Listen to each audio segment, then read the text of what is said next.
Things got heated today at the Port of Belize Limited in Belize City as Stevedores continued their protest for the third day. Having had enough, Stevedores, who are members of the Christian Workers Union, furthered their action against the port's management by increasing their presence at the entrance of the port's compound. The Stevedores' frustration grew when they realized that the port's management had reportedly contracted substitutes to offload a ship filled with containers and called truckers to move the goods. Meanwhile, the rest of us was out here. And with all this, Mr. Tux arranged for somebody to go at the pier head and work the ship, right? But fortunately that we had Mr. Lopez that have all the semis and the big rigs and Mr. Vega, then there with we and they line up and block off the port. Now our problem is that the pier head, anything where they work at the low berth, no problem. But pier head, that's we problem. That are where for we cabbage leaf they come from. We are not blocking no entrance. We just make sure that no heavy lift or nothing to come in to move nothing.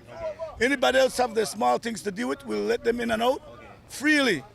But no heavy equipment will move nothing. No heavy equipment.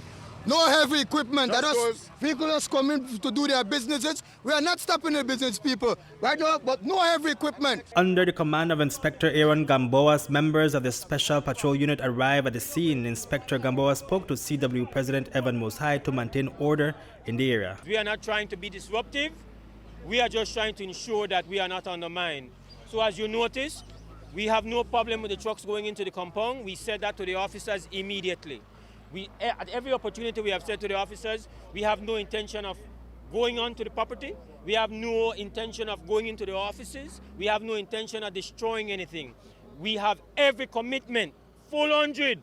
We are not going to be undermined by any crane equipment or any attempt to have containers come off of those ships without stevedores. What the truckers did prevented this situation from becoming absolute chaos and mayhem. What they did was essentially preserve the possibility of us working around a table to make this happen around the table rather than it just deteriorate into full conflict. We are not going to surrender and be undermined here at the port and have the stance that we have taken undermined by any efforts to break us, by bringing in any equipment that's going to substitute the stevedores. That we will not accept, and if that is attempted, we are not going to participate in the meeting. Once that is clear, we are going into that meeting, and we are going in that meeting with good faith. Police Commissioner Chester Williams made an appearance, first speaking with Hyde and then entering the port's compound to speak with CEO Arturo Tux Vasquez. I have discussed with the CEO the issue about the movement of the containers, and those that were being moved were not those that the stevedores would normally be involved with. Nonetheless, that will not happen until after the meeting this afternoon. I spoke to the Minister of Labour as well, and she have assured that the meeting will take place as planned this afternoon, and then we see where we go from there. But one of the issues, the CEO is saying that at this time they don't know what the demands are. So I would suggest that you put something and outline what the demands are in CEO? terms of Mr. Vasquez. Oh, I know. Right? I am not here to respond to what he put has forth, to say. Put forth whatever those demands are, so that they know exactly what it is that you all are requesting. Then they can see how they can address them from there. Yeah, I don't have no response for that. That's not.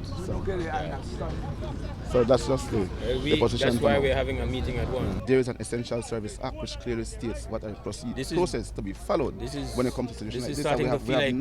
Starting to feel like a preemptive threat. No, man, no, man. I am very uncomfortable with what you are saying to me. If it becomes that, then we don't aware of. If it is that there's a belief that we are acting outside, we know how that is to be processed, and our members know how that is to be processed. It's a fine of $250 with the possibility of imprisonment for 6 months. But of course, I am saying here that we're not talking here about murder. We're not talking here about. We're not there, man. So we are aware of what. I am sure that we won't have to reach that stage. But why? I think that but going why to are the we?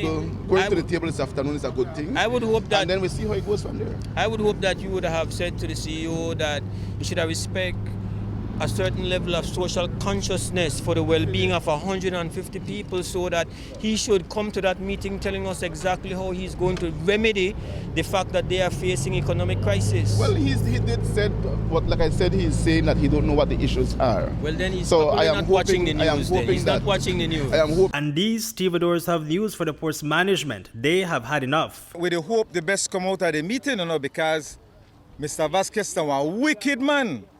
And we get tired of him. We get tired of him. Be an easy man, but not play the big part of my cabbage leaf. So we don't even know, and I don't want to say it, but he in a lot of trouble. Should have reached this point, sir. Should have reached this point. He shouldn't have reached this point. He in a lot of trouble. You have had enough? We had enough of him. We want to set the record straight with the Labour Commissioner, the Prime Minister, and Tox Vasquez. No more talking. Paper to stand in black and white. Reporting for News 5, Hipólito Novello.